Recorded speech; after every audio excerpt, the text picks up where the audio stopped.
NIA na pikliba angang yauna miyoi taruk jiribamda tamthina hatkiba thodok aduga mari leinana Thanglialan mar koba miyoi ama fari haukiba chahi lisinganiga kunga marigi November thada jiribamda pikliba angang yauna punna miyoi taruk faraba matungda tamthina hatkiba thodok aduga mari leinana Assamgi Kasar district ki manung channa Dilkhos grant leiba Monathoi koba khungangdagi Thanglialan mar allies boya Kauba miyoi ama Kasar police ka loinana National Investigation Agency na fari hairi. Oja sigi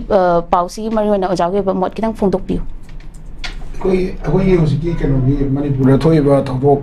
handak thoki ba thodok mayam se ko. Han badide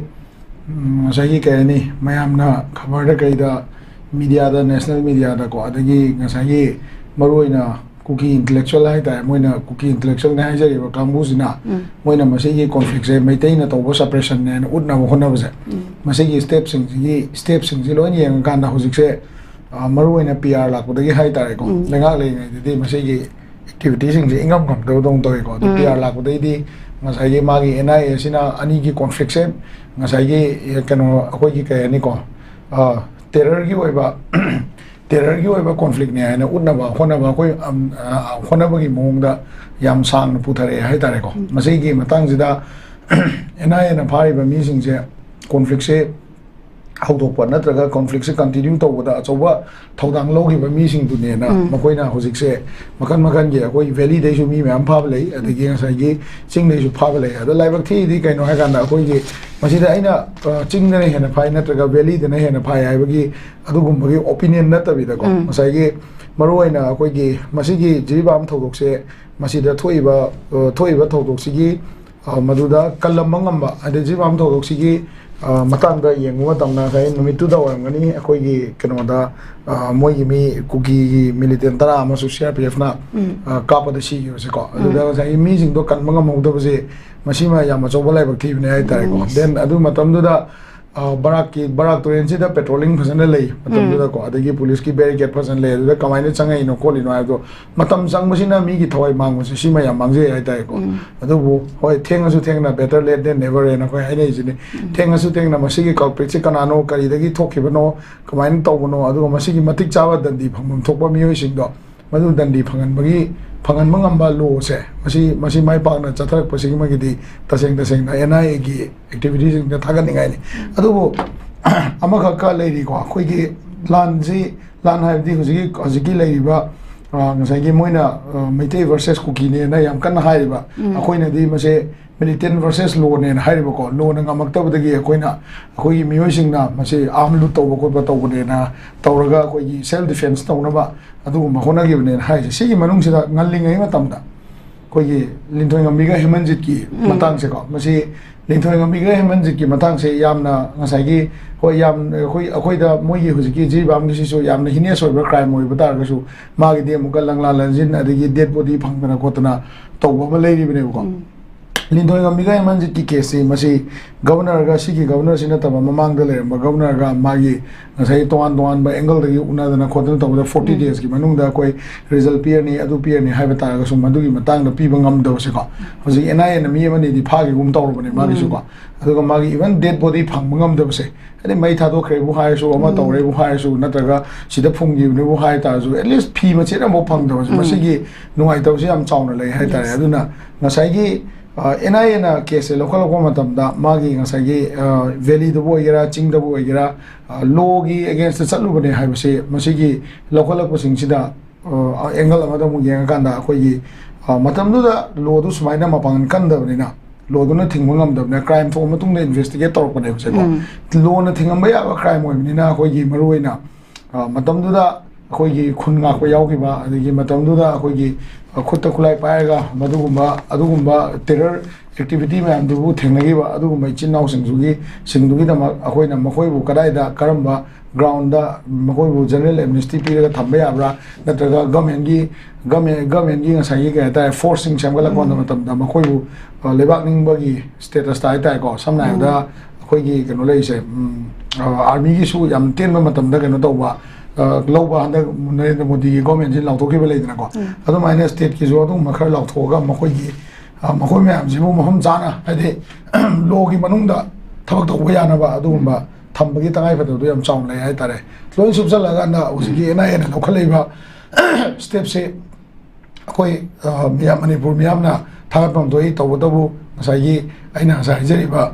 ꯀꯜꯄ꯭ꯔꯤꯠꯁꯦ ꯑꯃꯈꯛꯇꯅ ꯃꯥꯅ ꯀꯃꯥꯟꯗꯔꯅꯦ ꯍꯥꯏꯔꯒ ꯇꯣꯛꯄ ꯅꯠꯇꯕꯀꯣ ꯉꯁꯥꯏꯒꯤ hall ꯀꯜꯄ꯭ꯔꯤꯠꯇꯨ ꯀꯅꯥꯅꯣ ꯃꯗꯨꯒꯤ ꯕꯦꯛꯕꯣꯟꯗ ꯀꯅꯥ ꯂꯩꯔꯤꯅꯣ ꯍꯥꯏꯗꯤ ꯃꯗꯨꯗ ꯁꯨꯒꯤ ꯀꯥꯡꯕꯨ ꯏꯟꯚꯣꯜቭ ꯇꯧꯕ꯭ꯔꯥ ꯇꯧꯗꯕ꯭ꯔꯥ ꯈꯨꯠꯂꯥꯏ ꯄꯥꯏꯔꯝꯃꯒ ꯀꯦꯃꯣꯐ꯭ꯂꯦꯛ ꯁꯦꯠꯂꯒ ꯆꯪꯉꯝꯃꯤꯕ ꯃꯤꯁꯤꯡꯗꯨꯅ ꯀꯅꯥꯅꯣ ꯍꯥꯏꯕꯗꯣ ꯆꯞ ꯆꯥꯅ ꯐꯥꯒꯠꯄ ꯑꯃ ꯆꯪꯉꯦꯕ ꯑꯗꯨꯒ ꯂꯣꯏꯅꯅ ꯃꯁꯤꯒꯤ ꯃꯇꯥꯡꯁꯤꯗ ꯑꯩꯈꯣꯏꯒꯤ ꯀꯩꯅꯣꯁꯤꯗ ꯉꯁꯥꯏꯒꯤ ꯑꯩꯅ ꯍꯧꯖꯤꯛ ꯄꯟꯖꯈꯤꯕ ꯍꯦꯃꯟꯖꯤꯠ ꯀꯂꯤꯟꯊꯣꯏꯉꯝꯕꯤꯒꯤ ꯀꯦꯁꯁꯦ ꯁꯤꯒꯤ ꯃꯇꯥꯡꯁꯤꯗ ꯗꯦꯗ ꯕꯣꯗꯤꯃꯛ ꯐꯪꯕ ꯉꯝꯗ ꯇꯥꯔꯁꯨ ꯃꯗꯨꯒꯤ ꯃꯤꯗꯣ ꯐꯥꯔꯒꯗꯤ ꯃꯗꯨꯒꯤ ꯑꯣꯏꯕ ꯃꯥꯒꯤ ꯐꯨꯝꯐꯝ ꯅꯠꯇ꯭ꯔꯒ ꯃꯩ ꯊꯥꯗꯣꯛꯈ꯭ꯔꯦ ꯈꯣꯠꯈ꯭ꯔꯦ ꯍꯥꯏꯕꯗꯣ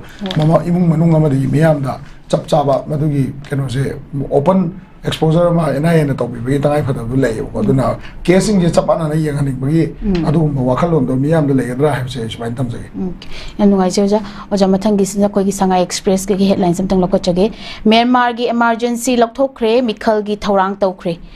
Kumja listing aniga kungamathoy gi February thadagi Myanmar gi junta laingakna state of emergency lauktoktuna laingak paishilakhiba adu roshinkre tha taruki manungda mikhal pangthoknaba thorang tawkhre ojama sida hanglakjaning badi khoigi masida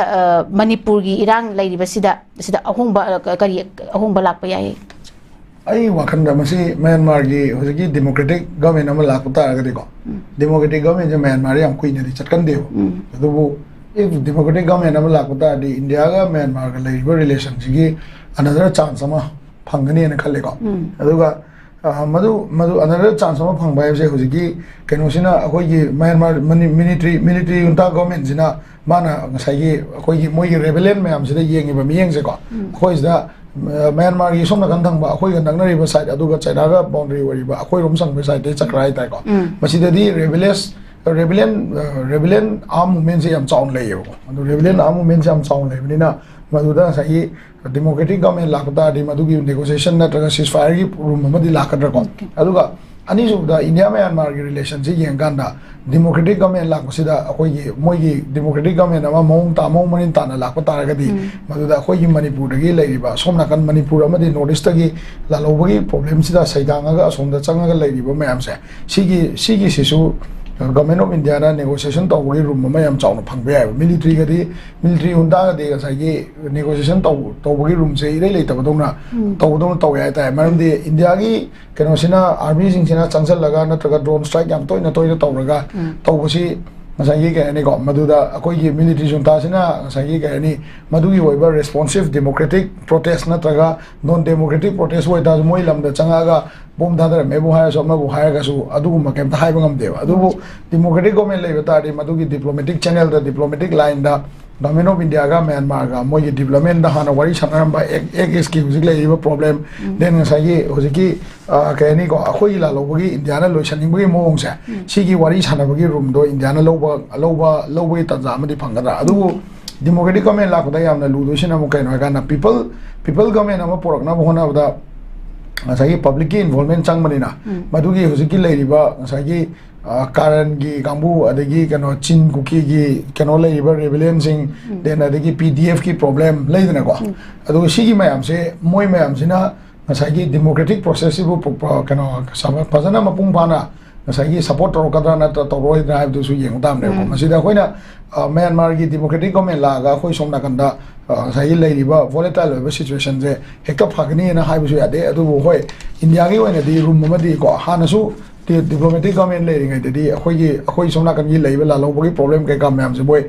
diplomatic channel the wari sadana adigi Myanmar the development package piba then Myanmar na accept toroga akoi si su ma se tawloi kholoi ga na ha ko sum mayam lei ko India gi oina di